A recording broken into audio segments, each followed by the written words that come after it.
Okay, I'd like our next panel to begin walking up while we're talking so we can get the mics on. This is our innovative school practices and entrepreneurship. And we've been very excited about this session, as this was another one that was asked for by the legislative leadership. And I know that we don't have Speaker Hanshaw with us yet, but we will at 3:15. But he kind of spurred us on by saying, you know, when I think of the wonderful education I've had in West Virginia and beyond, he went to Notre Dame and other schools, I've never been taught anything except how to work for other people. I've never been taught how to work for myself. So we put this panel together and we're really excited. So I want to introduce our moderator, who then will introduce the panel, Dr. Reyes, Javier Reyes. He's the Milam Pushkar Dean of the John Chambers College of Business and Economics at WVU, and he's also Vice President for Startup West Virginia, and I'm sure he'll talk more about that. And the thing that I really love about Javier, I feel like he's a K through 12 teacher because he's always promoting experiential learning. And I've seen him directly engage his college time after time with classroom educators and their students. And he always feels like this is the key to jobs. The ultimate jobs is what we do with classrooms.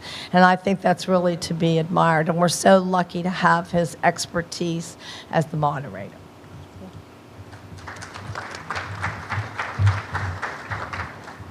Thank you, Donna. Thank you, everyone. And I think Donna stole my thunder. I mean, I really am a true believer of K through 12. So I'll quickly introduce our panel, and I know you have their bios in front of you, so I won't spend the time of giving them the credit they're due, but you have it in front of you what these individuals are doing and where they're coming from. But we really want this to make the most out of the panel, and the experts are them, not myself. So, but I did want to take advantage as we introduce the panel, and the objective of the session is we're really trying to see what you just saw in the previous session of how kids are learning now, how they are doing things on their own, how now it's more the teachers at every level, not only K through 12, even in higher ed.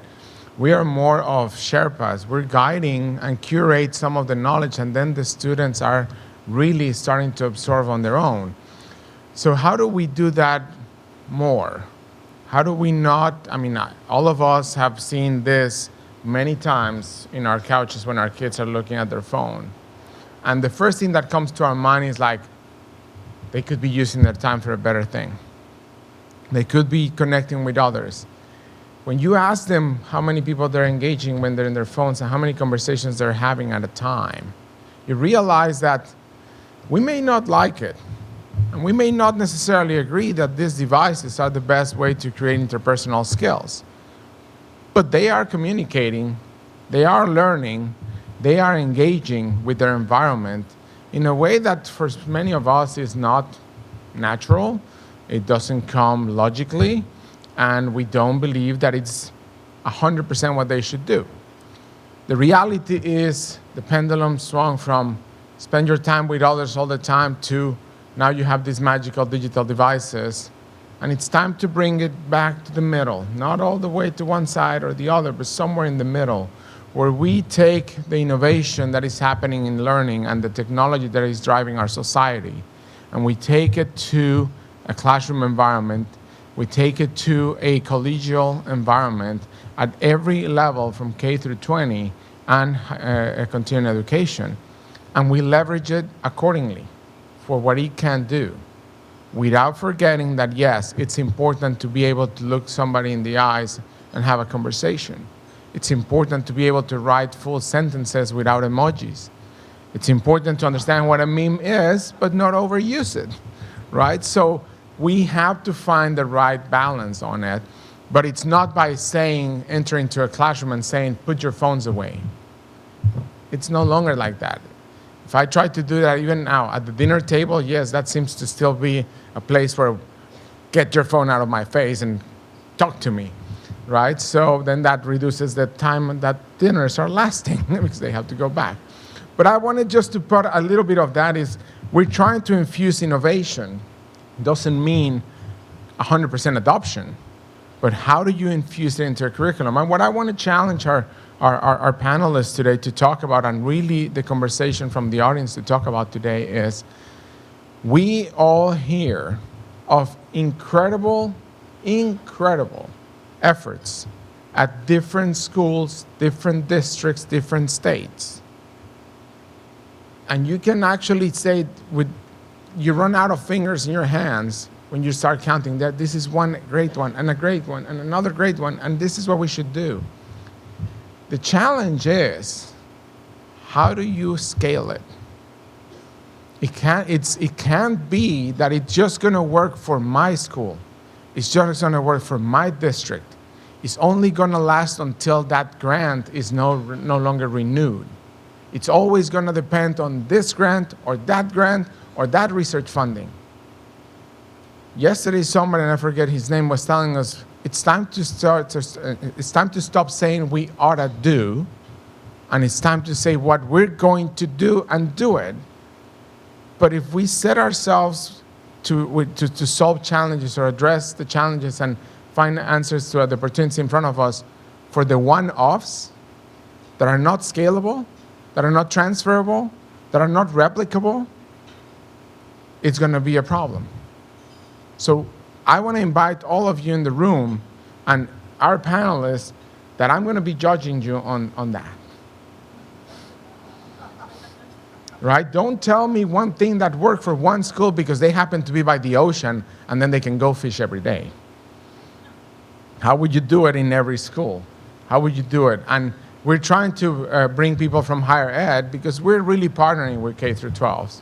And we're trying to figure out how can we become a better transition? How can we use our resources?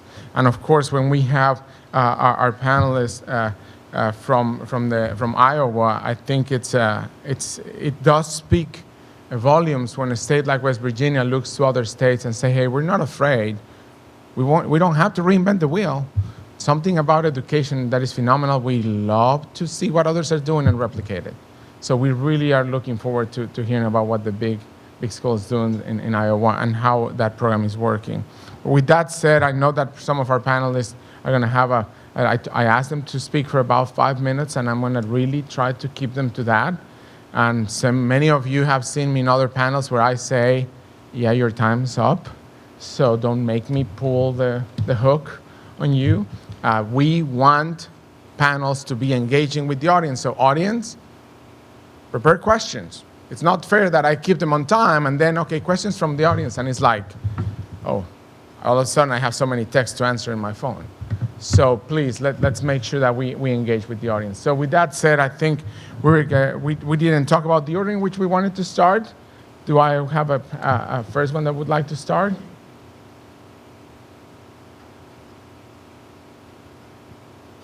Tara's ready to go. Talking, I'll go ahead. All right. Hello. All right. Hi, my name is Tara St. Clair. I'm a West Virginia native. I'm from Parkersburg, West Virginia, but I've been in Morgantown for over a decade now. I'm the program lead for the Encova Center for Innovation and Entrepreneurship. Many of you might have known that as the Brick Street Center previously, but we are now Encova. And I am also a part-time PhD student. So has anyone heard of the Brick Street Center or the Encova Center at all? Okay, yes. All right, so we've changed a little bit. We have 3 new legs of focus. The first leg is Community Business Division, Strategic Business Consulting, and then the third leg, which I am responsible for, is Educational Programming. So my focus previously was primarily on higher education, and now I have shifted and added a focus on K through 12 education. So some of our priorities include the needs in creating a talent pipeline to ensure that our students have the tools they need to succeed. So what does that mean? It means getting students off their phone and starting to engage in problem solving, which we did not share notes. I had that before previously. All right, and I'm lucky to have Javier pushing me to create programming that we can replicate around the state. He says, don't make something for us, make something for everybody. So one of those things that we have been fortunate enough to do, and we launched it this year, was called the Impact Challenge. And we brought students in, high school students and college students, and we teamed them up, which sounds kind of crazy, right? You know. We had 15 high school students from Lincoln County. We were fortunate enough to team up with Extension, and they brought those kids in, so about a 3.5-hour drive. The kids were teamed up with college students, so they worked together, and they were calling each other their business partners. And they got to identify problems that were pinpointed by West Virginia Forward and work to identify solutions that would impact Appalachia. So as you can imagine, they were coming up with all kinds of things. And then, so we let them identify what problem and what they thought the solution should be.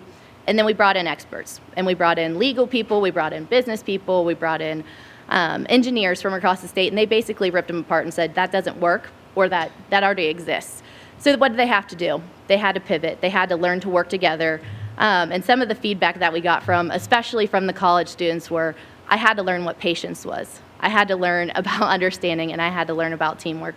And the high school students were so appreciative of being taken seriously. They said, no one ever asked me to do these types of things. We're proud to be business partners. These kids have built relationships. And I'd also like to mention we had some homeschool students attend this. And I had a homeschool student come up to me and say, thank you for including me. In Lincoln County, whenever I try and get together with other people my age, one other student comes. So they'd never worked in a team with more than one student. So they were able to come to college campus, work with other high school students that they had never met before, and they were able to work with college students, and it was just really heartwarming. I'd also like to say these students were so interested in what we were doing. I did not see one head on the table. I did not see anyone putting their hood up. No one disrespected. There was no foul language. I mean, these kids were engaged for a full weekend, a Friday, Saturday, and Sunday, which I thought was really, really incredible. Some of the challenges that we're experiencing in higher education, and this is what the students and the teachers are telling me, is that they can't take business classes because they can't get AP credit for that. For taking business classes, they're not interested in business. So how do we infuse entrepreneurship and innovation? And I would like to give a shout out to Kanawha County, because this is the first time I had heard about the 2020 program, and I thought it was really, really fantastic, and we should be doing that and trying to replicate that across the state. We're really trying to infuse an entrepreneurial mindset. I'd also like to mention that my center hosts the high school business plan competition. So who's heard of the high school business plan competition? All right, okay. So for those of you that have not heard about this competition, it's open to juniors and seniors in the state of West Virginia, and that includes the high schoolers. It's all online for round one, and we narrow it down to the top 10. And these students are brought into Morgantown. We bring in subject matter experts. They learn about finance. They learn about marketing. They learn how to write a business plan, and they really get to try and bring their ideas to life. This year, we're actually partnering with Marshall, my good friend here, Ben Ng, and we will be having the Bridging Innovation event. It'll be next April here in Charleston, West Virginia. And so if any of you would like to get involved in judging or coaching or mentoring, please come see me. We need more people that want to help these students and get involved and get engaged. Thank you.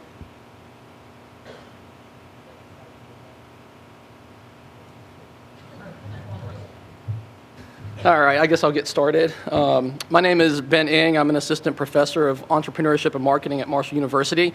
And I also started a center called the I Center, which is a center for business innovation and entrepreneurship at Marshall. And I guess I'll speak a little bit more about the I Center than anything else, just because it's more relevant. So the mission of the I Center is to inspire the inner entrepreneur in everyone and empower them with the innovation knowledge they need to reframe the state and the region of Appalachia. So we have a laser focus. Our goals are big. You know, when we're talking about like reframing the state of, you know, the reframing Appalachia and the state, you know, those are big goals. But I always like to call it big game hunting, and I always tell my students that's what we want to do. You know, we want to go after big problems. And do the same at the I Center. Luckily, we have a really good tool, and we have some good support behind us. So Brad Smith and Intuit. Brad Smith is the chairman of Intuit, the former CEO. And he has become very, very involved in what we're doing, and he has given us an amazing tool. He has given us best practices from Silicon Valley to teach not only my students at Marshall, but people everywhere throughout West Virginia, the best practices at Uber, Facebook, you know, all the great Airbnb, the great companies that you hear out there. He's given that to us, and he's taught that to us. And the goal of the iCenter is to take those best practices and blast them out to everybody far and wide around here so we can transform West Virginia, right?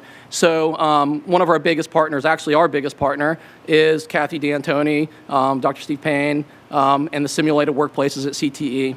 And they are just awesome. I mean, I think Kathy D'Antoni is one of the most innovative people I've ever met in my life. She is amazing. She's really amazing. What we're doing is we're taking those best practices, and it doesn't matter how old you are. It doesn't matter if you're a college kid, you're old like me or whatever, or you're a high school student. And we've even taught it to Girl Scouts. These best practices, anyone can learn it. Anyone can learn it. So that's what we're doing. We're piloting, teaching these best practices to 6 schools in Southern West Virginia right now, and they are taking it to it like champs down in the simulated workplaces. And to be honest, it was, I'd love to take all the credit for it, but Simulated Workplace was already doing really fantastic. Kathy had set up a system, and is everyone familiar with Simulated Workplaces here? I'm not for sure. Okay, you are. Just in case you haven't, basically just the idea of it is the CTE kids or students are learning their trade in a workplace environment. So instead of a classroom, they're learning in the workplace environment. So they were already learning how to like run a business, and operate the business. That was already happening before I got there. What we added, the piece that we added, is, well, how do you start a business, right? It's not just about operating the business, but how do you start a business? And even a bigger question than that is, how do you start an innovative business? How do you start an innovative business? In other words, one that's different in a good way. And why is that important to start an innovative business versus like a regular business? Well, if we're going to transform West Virginia and Appalachia, we need to start solving problems that are beyond just local problems, right? So that the basic behind the premise behind business is this: we solve problems. That's what business people do. We solve problems, right? And then we take whatever profit we make from that and we solve bigger problems, and that's how we grow. That's how it works, and it's pretty simple. You think 4 years of all the schooling and in business and PhD and all that stuff, that's what it boils down to. So what we need to do is we need to focus on solving problems that aren't just the local variety. And by the way, my mom and dad owned a Chinese restaurant in Huntington. That's what paid for all my schooling. And so they solved it at the local level. But in order to move West Virginia forward, we need to solve it at a national and global level. Problems at a national and global level, and that requires just more than learning how to operate a business. It means innovation. We need innovative businesses. We need businesses that are innovative and can take on, not just West Virginia companies, but companies from all over the world. That's how we get there, right? And again, we've got the tool to do it. Design thinking, the best practices from Silicon Valley.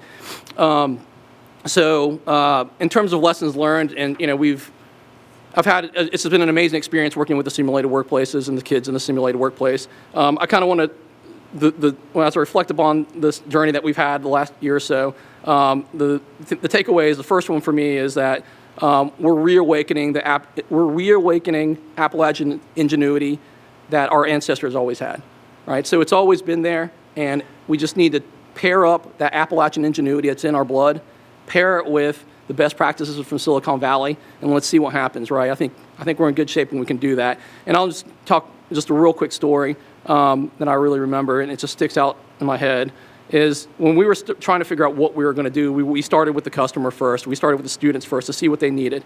And we just really listened to them, and we asked them questions. And one of the questions I asked them, and it was not a good question, and you'll hear why in a second, I asked them, how many people here want to be an entrepreneur? And literally 0 people raised their hand up. There was like 40 of them in the room. Like 0 of them said, they didn't like, whatever, they didn't raise their hand. And then I asked a better question, which was, what do you want to do when you grow up? And they said, well, I want to take over my mom's farm. I want to take over my dad's welding shop. And what I realized then was that, like, they were entrepreneurs and they didn't know it. They have it in them, and it's there, and it's just, reawakening it, and it's like bringing that alive. So I already knew we were on solid ground. It was just that moment of realization for them that they had, oh my God, I am an entrepreneur. Yeah. So that was one of the takeaways. One of the other takeaways is, and I think somebody mentioned before earlier, was really about shifting the educator. And again, I'm a professor. I'm an educator too. Shifting away from being the the sage on the stage, and this is a big thing from Dr. D'Antoni, shifting away from being the sage on the stage to being the guide on the side, right? Like, let's show them what the goal is. Let's give them the tools to like reach the goal, and then let's just get out of the way and let them do it, right? Like, let's just let them do it, you know. And an important part of that is okay, like the grading and the assessment of that, right? Which is where we focus a lot of my time. You know, I talk, and students always ask me, my students, did I get an A or a B or a C? How many points do I need to get a C or whatever it is? And it's really important to make those measurements and to really pay attention to grading. But it's even more important the after the grading, the assessment. In other words, what were the lessons you learned from that moment of truth called an exam, right? Like, and yeah, you might have gotten an A, or you might have gotten an F, somewhere in between, but what did you learn from that experience, right? What did you learn from that experience? And I think we really need to not just pay attention to the assessment and the grading, but we really need to pay attention to the lessons learned afterwards. So the way I kind of see it is like the assessment and the grading measures what a kid knows, but it's the lessons learned that measure their ability to adapt and to improve. Which one do you think is more important? I know for me, like, I don't really, I care a little bit what my student knows right now, but I care even more what direction they're going. You know, so like I really think those were, as I think about it, those are the takeaways I've had from my experience. Hope.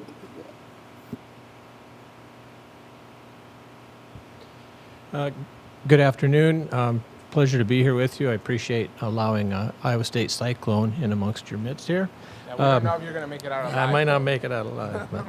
But, pleased to be here. I thought I'd take my few minutes here to talk about what is Iowa Big and why do we do what we do. In 2008, Cedar Rapids, Iowa had the 4th worst natural disaster in U.S. history. 10 square miles of our downtown was inundated with 10 foot of water. Our river went from 12 feet to 31 feet in like 5 days, wiped out our city. The silver lining in all that is it allowed us to reimagine Cedar Rapids, an old agriculture and industrial town, reimagine ourselves for the next 100 years rather than build back what we had. Part of that conversation was school. And we put together what we affectionately called the Billy Madison Project. I sent 60 leading community members, adults, back to high school for a day as students.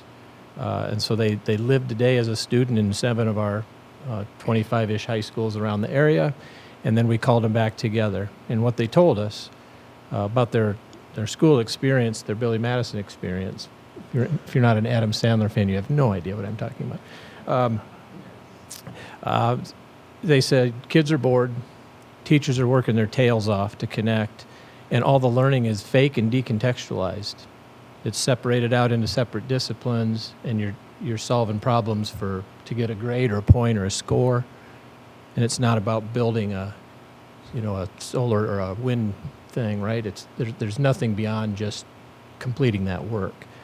And so like, no wonder kids are bored, and no wonder teachers have such a hard time teaching when it's all decontextualized. So like, great, wonderful, you've identified the challenge. Then we ask them, what do you need to know, do, and be like to be a successful adult and citizen today?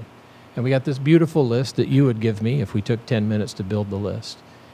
And we said, how many of those things in your school experience, your Billy Madison experience, did you get to actively work on in your day at school? And they said, almost none, 0. It was all about content and stuff the kids, that they could look up on Google, and it was almost none of it. It was shocking. Like, great, all right, so design the school you'd have if you could have what you wanted. It would actually produce the things that you say is important to be successful in today's world and moving forward. And they came up with 3 themes across all 60. Passion, projects, community. They said, show me a person who has passion and is interested and loves what they do. I'll show you a successful person. I'll show you a resilient person. I'll show you a person who's willing to build a network and fail multiple times in pursuit of the dream and the passion, the interest that they have. You have high school kids with immense amounts of interests and passions, and you're not tapping any of it. So, and the teaching that we saw during our time at Billy in our project, we know that the vast majority of teachers we watch could take their content and their standards and wrap it around any interest a kid had. That's what we saw. We believe that much about our educators. Second, they said, We have so many problems and opportunities in our community that we can't possibly solve. And we're sitting on 8,000 high school kids in our city, and they're doing work that is just for the end score of a grade. Why aren't they doing and helping us figure out these things? And third, they said, you got to connect them to our community. Because Iowa, we have a brain drain problem. They all think they want to move to Chicago or the ocean or the mountains, right? Like, get our community engaged. Our school districts are called community school districts. Let's bring community back. So we took those three things. 4 school districts in the area came together to work on this, because our community also said, please don't have 4 separate programs in our city. Then you're forcing us to choose who we're going to support. So we do it all together. We have kids from 7 different high schools who spend anywhere from 80% to 50% of their day with us. We harvest, great Iowa word, we harvest projects from our community, from business, nonprofit, and government. Real projects, real problems, and we allow kids then to choose the projects they care about. They have 100% choice about the projects they choose. They form teams. We teach them the agile mindset, which is a huge entrepreneurial thing. Make people awesome, deliver value continuously, make safety a prerequisite, and learn and experiment rapidly. And we teach that process and that mindset to our kids, and they work with business and industry to solve these real-world problems. Our teacher's job is to tie in the academics. So kids get core academic credit at Iowa Big: English, sociology, psychology, government, stats and probability, chemistry, physics, and they acquire the vast majority of their standards and their learning through those authentic projects. All of that was possible because of the Iowa State Legislature. In 2012, about the time that we opened Iowa Big, the Iowa Legislature passed a competency-based education law, which I understand you've done something similar here. It basically said if you're a competency-based school, you can get rid of Carnegie units. All that can go away, and we trust that you'll teach the standards in that in a competency-based way.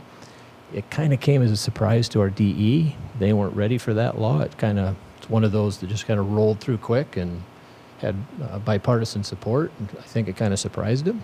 So they had no policies, no rules on how to do it, so we just declared ourselves competency-based, which we are. And I'm a ask forgiveness, not permission guy, and we just forged ahead. And so that one piece of legislature made this beautiful program come alive. I'm about out of time. We have about 1 minute and a half. All right, good. Just to be equal with Ben. Yeah, I want to get out of here alive as a Cyclone fan, so I made my time. So what we do with our approach and our belief is every kid needs to understand entrepreneurial spirit and mindset. You have to own your learning. You have to have efficacy. You have to understand what your purpose is and where you're going. And so it doesn't matter if you're an employee, an employer, or an entrepreneur. You need the skills of an entrepreneur. You need to understand opportunity costs. If I choose this path, I can't just believe that all of it's rosy. I have to understand the unintended consequences of the decisions I make, the choices I make, and start to have a sense of how that all works in the world. A couple real quick examples. We had a student come to us, and one of the things we ask our kids when they're not sure what they want to do, we say, well, what makes you mad? What do you get mad? What do you wake up on a Saturday morning wishing you could fix? We had one young lady said, I just hate how my girlfriends follow their boyfriends around in the hall like puppies in the hallway. We're like, okay, where are we going to go with this one? And we just kept in conversation with her, and she said, well, what I really mean is that the girls in my school, we don't understand what's possible. We have these artificial barriers we've put on ourselves and society's put on ourselves, and I want to help high school girls understand what it is they really can do and where they can go. So she created a project she called Success to the Power of She. She started building a network. She got in touch with Lieutenant Governor Kim Reynolds, who's now the governor of Iowa, and said, hey, I'm trying to put together a TED-like talk. I'd like you to come and speak about helping young girls understand the possibilities. She said yes. Lisa Bluter, the Iowa basketball coach, said yes. She got psychologists and professors who are experts in this area. And she organized a complete TED-like talk. 200 people in our community, high school girls, attended a day-long conference in which they got to hear from Lieutenant Governor. And this young lady did all of it. She did the promo, she did the marketing, she built a team, she built the network, she organized everything about it, right? And she did something that has a legacy. Kids in our program still do Success to the Power of She yet today. So it wasn't just to get her English standards or meet a sociology standard. It was, how do I make a difference in the world? And that's what our kids at Iowa Big do day after day after day.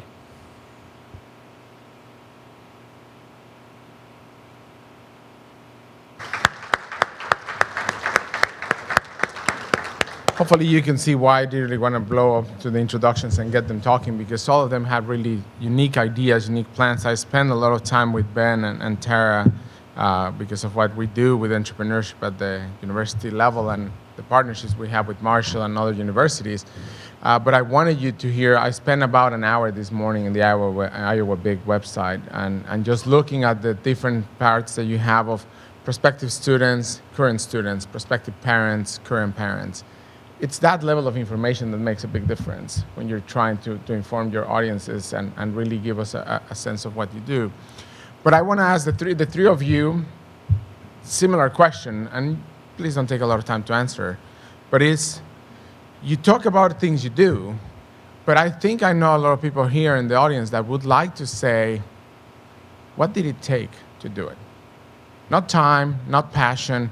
What were the resources? What would you tell a teacher? If you want more people to participate in the competition, Tara, what do teachers need to be able to do? Ben, if you want more people to participate in the iDesign and be able to take those challenges and innovate in West Virginia, what would you ask legislators in the room to put in front of every teacher in the school so that can happen? And with respect to Iowa Big, those teachers that you're talking about, what resource do they need? Is it financial? Is it access? Is it time? What is the resource that you need to be able to infuse that into something that is scalable, that any school could try it? So we'll start now on this side so that we give a little bit more time to the other side. So, I think a few things I think about that allowed us to make it happen is mindset. So I've been a contrarian for a long time. I believe that the education system we have is obsolete. It's not broken, it's obsolete. And so I've always been free from really believing any of the assumptions that we have about traditional education. And I found teachers that had that same feeling, right? They're like, we want to unleash human potential. That's our mission. I don't want to create chemists. If a kid in my class wants to be a chemist, awesome, I'll help him. But that's not my job, is to create 50 chemists every year. My job is to unleash human potential. So the first thing is mindset. That's the greatest resource. I need teachers who are so strong in their content that they can walk away from their content for the benefit of that kid, knowing that as their project unfolds, I can bring them back and connect the content. So those are two biggest things. The Billy Madison Project, honestly, if a crazy educator like myself and Sean just pitched this to the community, our community would go, that's cute, that's nice, thank you, and nothing would have happened. But we use the resource of those 60 community members, influential people, that everyone in our community could look at and see a name, a face, a person who said, that person's like me. They gave us air cover. They put pressure on the school boards to say, this is what we need, and we had two very brave school board members step up and give us the sandbox to play in. It didn't take a ton more money than our state allotment. It just took time and patience and support from our community, because we got a lot of backlash, you can imagine, from all kinds of places about how stupid this was and how we were ruining kids' career, and they'll never get into college because you're not teaching every piece of content. And we've got a kid in Princeton and a kid in Browns. I'm kind of like, I think you're wrong about that. Ben?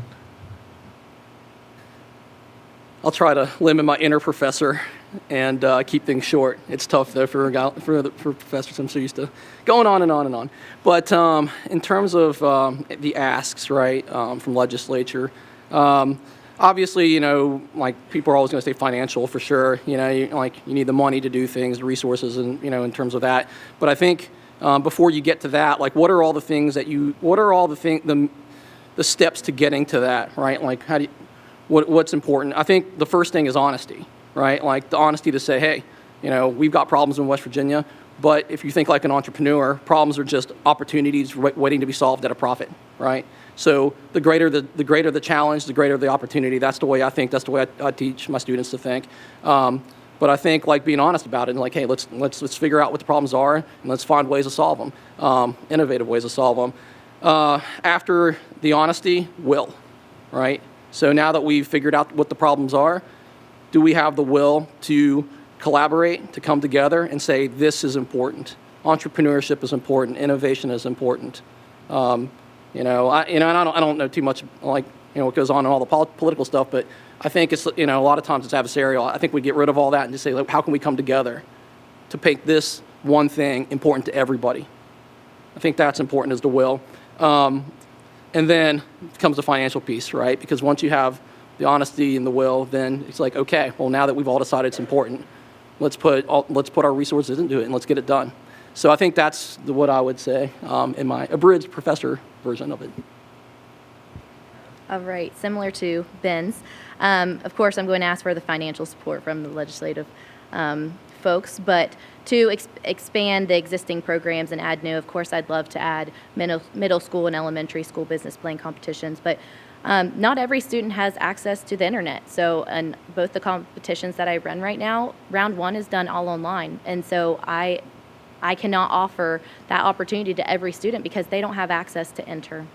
And then also asking the teachers to help and mentor and coach these students, but let them fail, because I have a lot of students and I see a lot of students, they are so embarrassed when they fail and they just want to leave, and it's learning to let them fail, figure it out, get back up, dust yourself off, and pivot, because that's part of entrepreneurship, that's part of problem solving. So let them fail. Don't prop them up and say, that's okay, you know, it's okay for them to fail. And then letting our students solve our own problems that we have here in West Virginia, and that's part of what the Impact Challenge is about. Maybe, there we go. So I would like to see if I have a question from my side, but I would really like to start engaging the audience. So this is like my first warning. So audience, don't let me down. So, yes.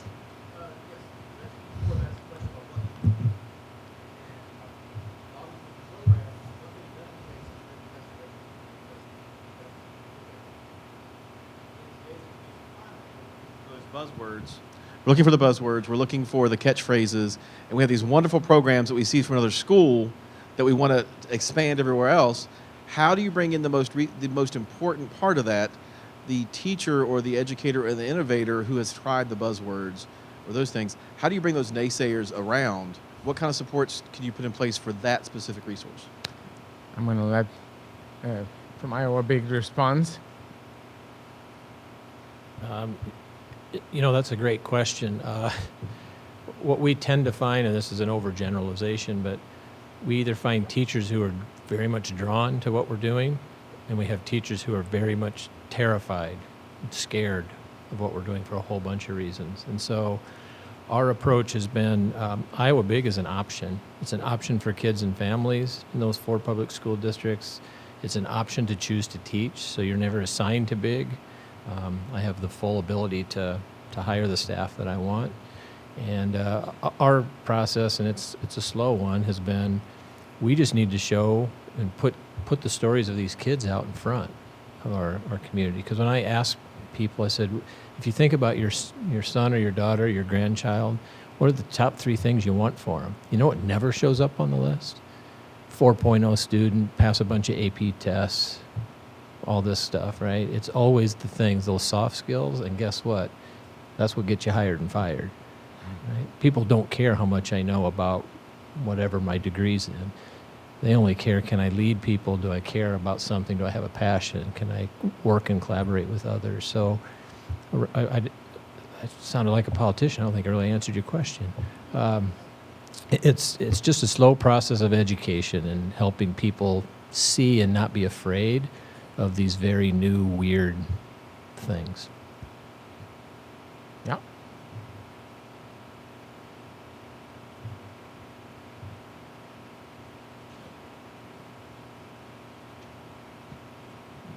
Digital storytelling to get your message out, and such as Facebook and Google, which now have transported to Ireland. You know, how can we get those companies to come and be part of West Virginia? Ben, you said that we need to bring West Virginia into the innovation economy, and how do you attract those innovation economies and innovative companies? Yeah, the short answer is you have great ideas, right? So if you have students or entrepreneurs with great ideas attracts interest from inside the state and outside the states and globally. But I think I think that's the short answer, but I think there's another answer to that too, which is that partnerships. So, and I've learned this through Brad and Intuit. We can bring them to us sometimes too. So I think a lot of it is messaging, you know, and the marketing side of me for sure, you know, like there's ways that we can tell our story and do it well. But I think even at a deeper level, we can partner with these companies. And I mean, I'll tell you, we would not be where we are without Intuit and Brad, because, you know, like that's where we're getting our techniques. And, you know, through those partnerships, now we have them and they can help us tell the stories too. So a lot of the things we're doing isn't just from like that storytelling standpoint with Intuit, but it's also they're with us in the trenches and meeting with the students. And that story I told before about how, you know, when I asked like how many people want to be entrepreneurs, that was there were 3 Intuit people with me. They're doing that as well. So I think it's storytelling with them, but it's also building partners with them so we can solve problems together with them. Tara, do you have any answers to add there? The only thing that I would add to that is, why don't we start hiring our students and using them as consultants? Because let's be real, they're running these programs better than we are. I see so many students all the time, they're talking about programming and these apps, and they're building all this stuff that I've never heard of. And I'm 29 years old, and I feel like I'm pretty cool. I'm not. These students know a lot more than what I know. So why don't we hire them and use them as consultants? Well, let me just say, you are cool, so don't let that get hurt. Other questions? Chip. Oh, I'll come back.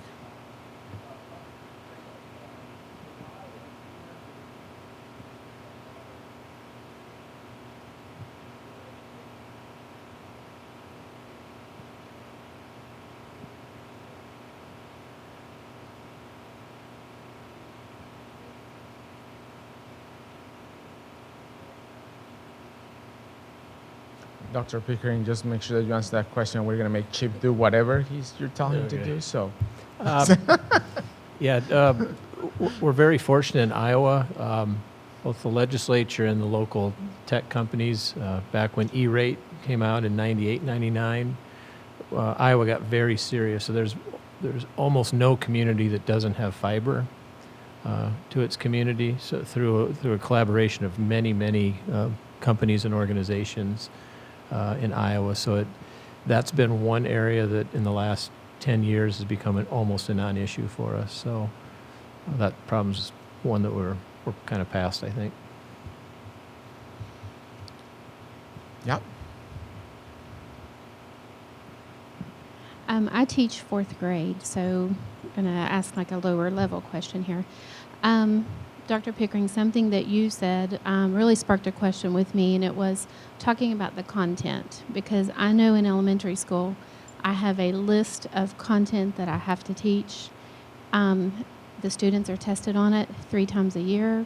My school is graded on it. I'm evaluated on it as a teacher.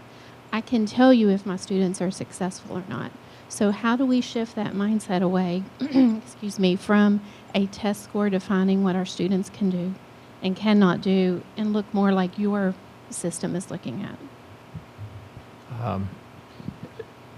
I spent the last 2 days in Alabama, and I got the same question. And as I travel around the country, I begin to understand how fortunate I am to be an Iowa educator.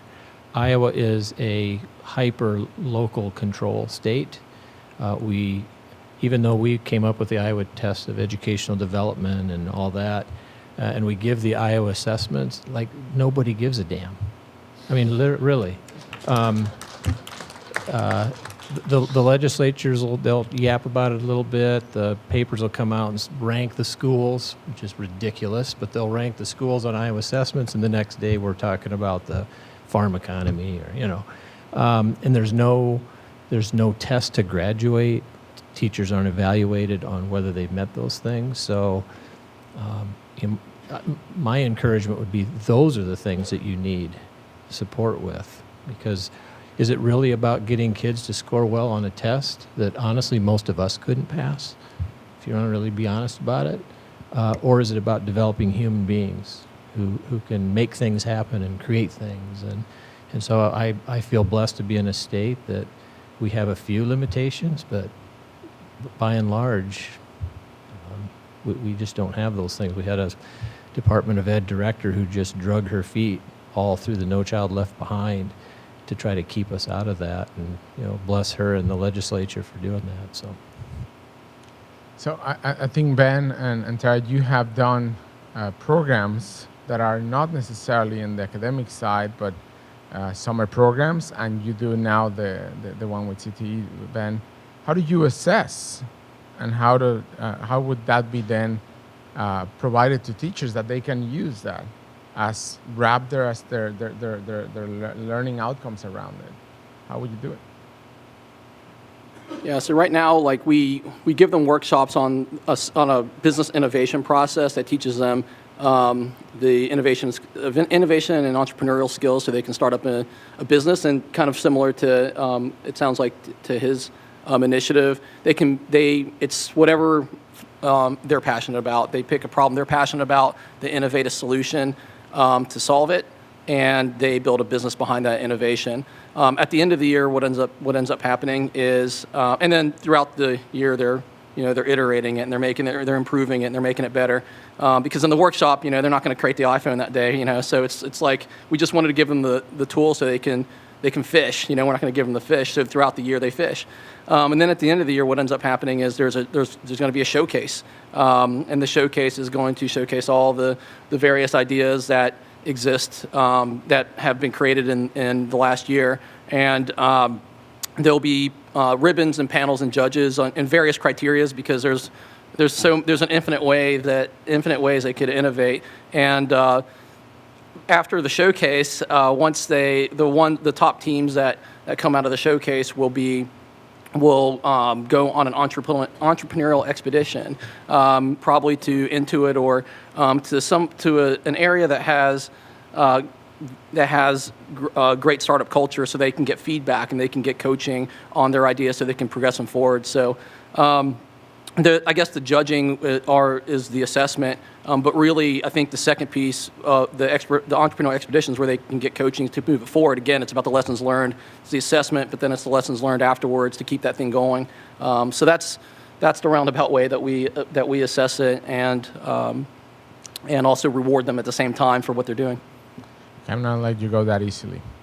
So who's we in your answer? You were saying we. Who's we? Oh, so we have quite a bit of partners. So, obviously the CTE and the Department of Education, the Intuit. In terms of the judges, there'll be community members and business leaders from all over West Virginia. We also, in terms of the entrepreneurial expedition I was talking about, there's a really great partner that we have called Standwatch Academy, who has been doing that for the last 2 years. So we partner with them to take kids on trips. I think it's really important to talk a little bit about the entrepreneurial expedition, because at the heart of innovation is imagination. And in many ways, like imagination, you learn it in kindergarten, but then it sort of goes away as you get older for whatever reason. And being able, if you're from a small town, and a lot of these kids are, they haven't been out of town, and they haven't seen a whole lot. So how can they imagine things? So these entrepreneurial expeditions allow them to increase the bandwidth on their imagination, so that way it's the fuel for innovation. So we have multiple partners, as do we. So. Good. Tara? So we have different rubrics for different programming, but for the Governor School of Entrepreneurship, which we hosted last summer, HISTA, and the Impact Challenge, we do pre and post work assessment. And a lot of the end work is the reflection. What did you learn? When you came here on your first day and we asked you, do you know what an entrepreneur is? Do you want to be an entrepreneur? And then after, hours of working over the weekend, they reflect back and say, usually they're like, no, I don't know what an entrepreneur is, or no, I don't want to be an entrepreneur. And then after we get to listen to them reflect about their weekend, say, I could own my own business. It's going to be really hard, and they didn't realize. That's the number one thing I hear. I didn't know how hard it would be to own my own business, and that's just after a couple of hours of working together. And then the competitions that I run are a little bit different, and they would more line up with what Ben was speaking on, where we have scores, and then the judges give feedback. Very good. Other questions? Yes.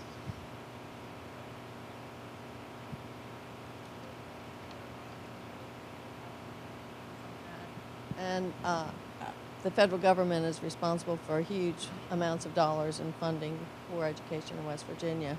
So when they give you funding, it usually comes with golden handcuffs and lots of rules and regulations. So I hear you, and I love the idea of local control and being able to be innovative. So how much of your budget comes from the federal government, and how do you, if it does, how do you deal with the handcuffs that come along with it? In Iowa, almost all the federal funds are Perkins and special ed. So in our program, we have some special ed kids. We get none of the district's Perkins money. So all of the funds that run Iowa Big are directly out of the per pupil allotment given to the districts. Yeah, state money through state taxes and state legislature allotments. Yes.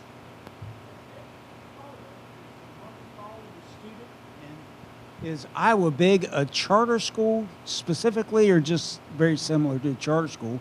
And the follow-up I would have is I think in West Virginia, to translate that to here, we would have to empower or allow higher education institutions to imagine charter schools or innovation schools and let them authorize those. So I would welcome the input of the panel as to whether that's the method or possible method here, but does your funding follow the student? Yeah, the great question. What we haven't done is leveraged our higher ed very well in Iowa, and you clearly have an opportunity to do something pretty magical here, I think, from what I'm learning. Our funding, our 4 school districts, when we started, we said, you know what, we don't want school boards artificially limiting access to this, and the school boards agreed. And so we just said, you know what, everybody's paying their share. So we have 3 large school districts and 1 small. So like Cedar Rapids School District, for example, they pay 30% of the cost of the program, period, whether they fill their slots or not. And if a Cedar Rapids school doesn't fill their slots and there's kids in other schools that want it, they just come, and we don't mess with the money. So that's been powerful. In Iowa, Iowa's like anti-charter. It's like it's pretty impossible to get a charter school started in Iowa for that local control. And so for me, it's not whether you do charter schools or don't do charter schools. It's about legitimate choice, right? A real choice, not just a choice between a charter school who does the same thing as a public school. And so what we've tried to do in our community is say, look, when school districts can work together and we can offer kids choice, it doesn't matter the governance. I mean, that's the least important part. Can we offer choice? And we're showing that we can in a state where charters are having a tough time getting a grasp. Yes.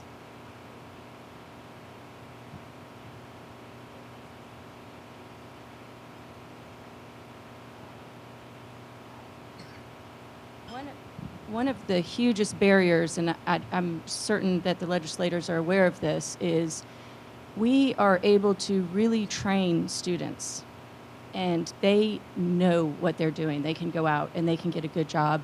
Transportation is a huge barrier, huge barrier, especially for some of our students. They live down hollers. I don't know what you call them in Iowa, but we call them hollers here. And if the school bus doesn't run, they don't make it to school. So they definitely can't get to a job, or maybe even get to college or a technical school after the school bus, if there's not a school bus getting there. And I love that you're bringing up, innovation and entrepreneurship and sparking that fire with our students. We mentioned technology is an issue for some of our students.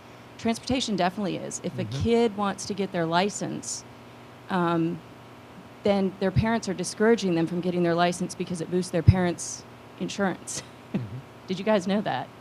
So we have people that live down in hollers that are discouraging their kids from getting a license. We have students that are trained in fixing cars that are working in convenience stores because they can walk there.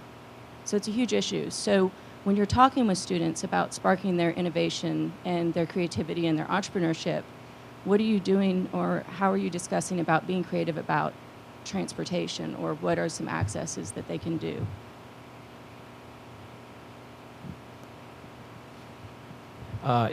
Transportation is a big issue. I haven't heard about parents actively discouraging for insurance, but having two 20-something girls, I understand exactly what they're talking about. One turns 25 soon, yes. What we have to do is we offer transportation for the kids. In our school district, it's actually cheaper for us to hire a local taxi service. So we spend about $30,000 a year taxiing and transporting kids. In the rural areas, it's less of an issue because we do have a pretty robust busing system. We'll go get kids, and our state spends a ton of money on that kind of thing. So, Tara, when you're trying to bring students from all across the state to your programs, what do you hear? I ask you for money. No, more seriously, the Extension Services has some grant funds, so that's how we brought the kids from Lincoln High School to Morgantown, West Virginia. We just have to be resourceful out here. And I will say, at Governor's School of Entrepreneurship this summer, actually one of the groups addressed this. They said they were from the Wheeling area, and they said they can't get anywhere. Their friends don't drive. They're not allowed to get their license. Their parents have said no. And so one of their projects that they came up with was to start a nonprofit for a bus system. So the kids are aware that there is a problem, and they're trying to solve that problem. There goes again your idea, Ben. So, solve the problem. For the programs that we're doing, we have like a workshop where they all were bused because it was during school hours to our workshop. And again, right now there's only 6 of them. And then in terms of the follow-ups, we go to the schools. And so I've been to Calmer, Gilhoun, I've been to Lincoln County.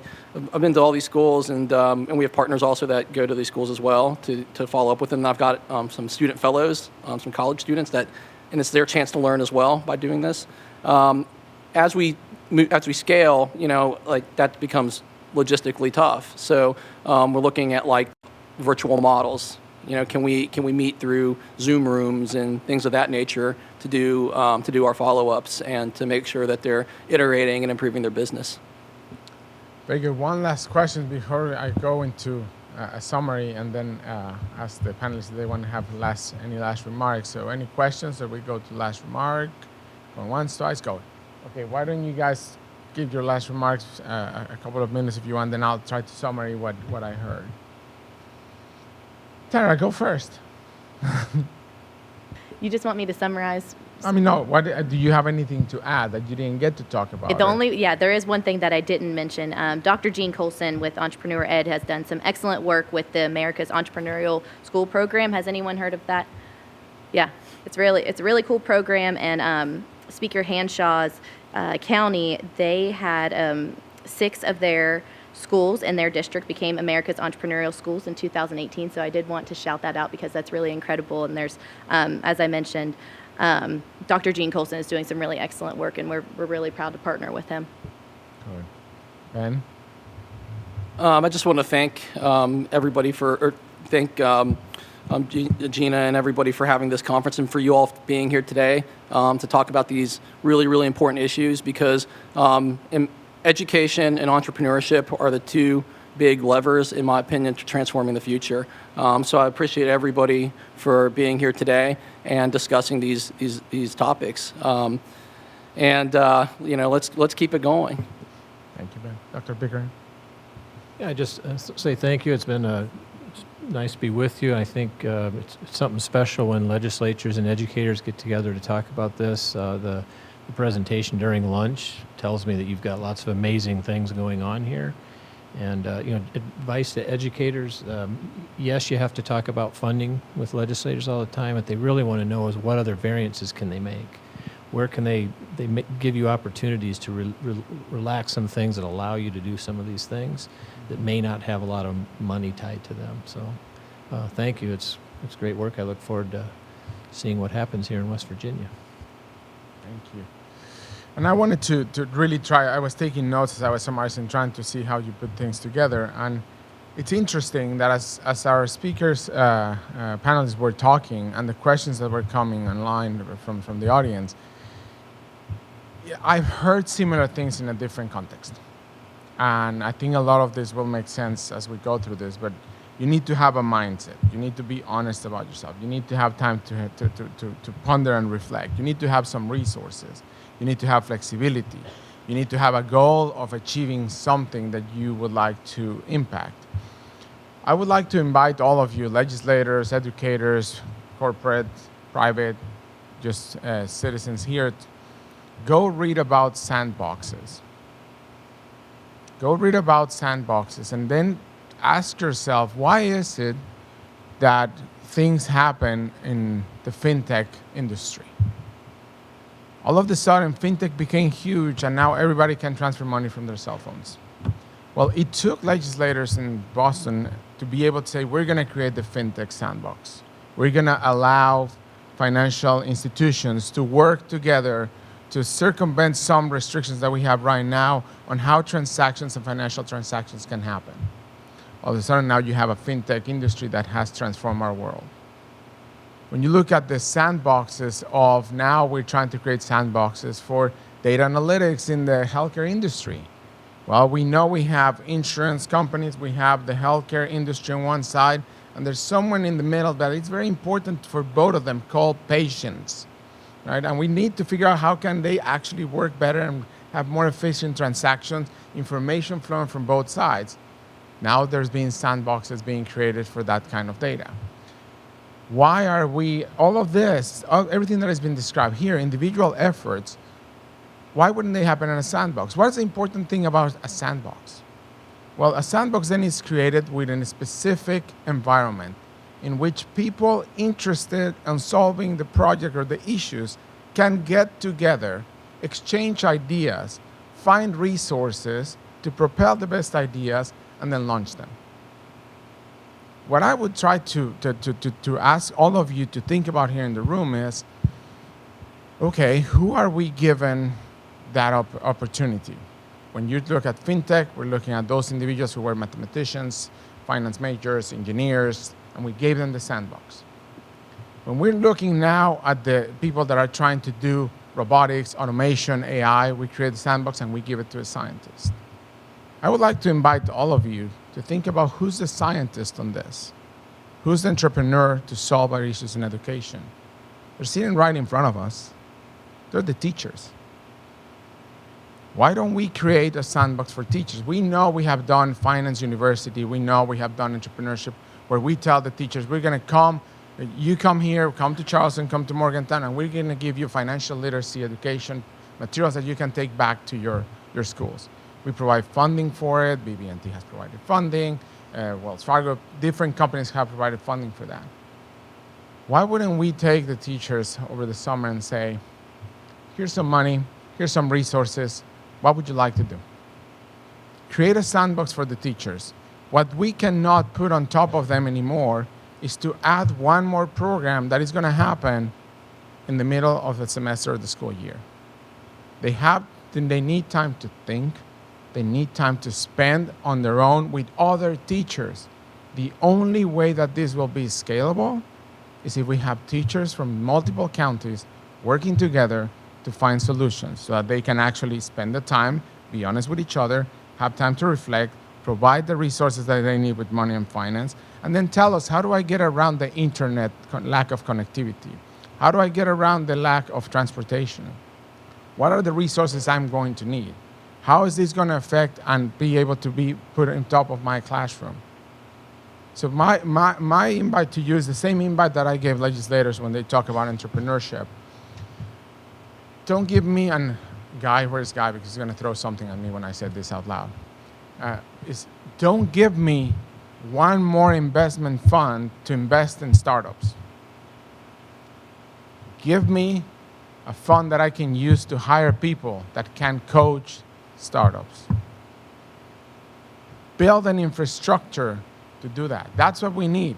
In this case, no offense to any one of us in higher ed, we need to work with the teachers. We need to provide the sandbox to the teachers. We need to provide them with the resources.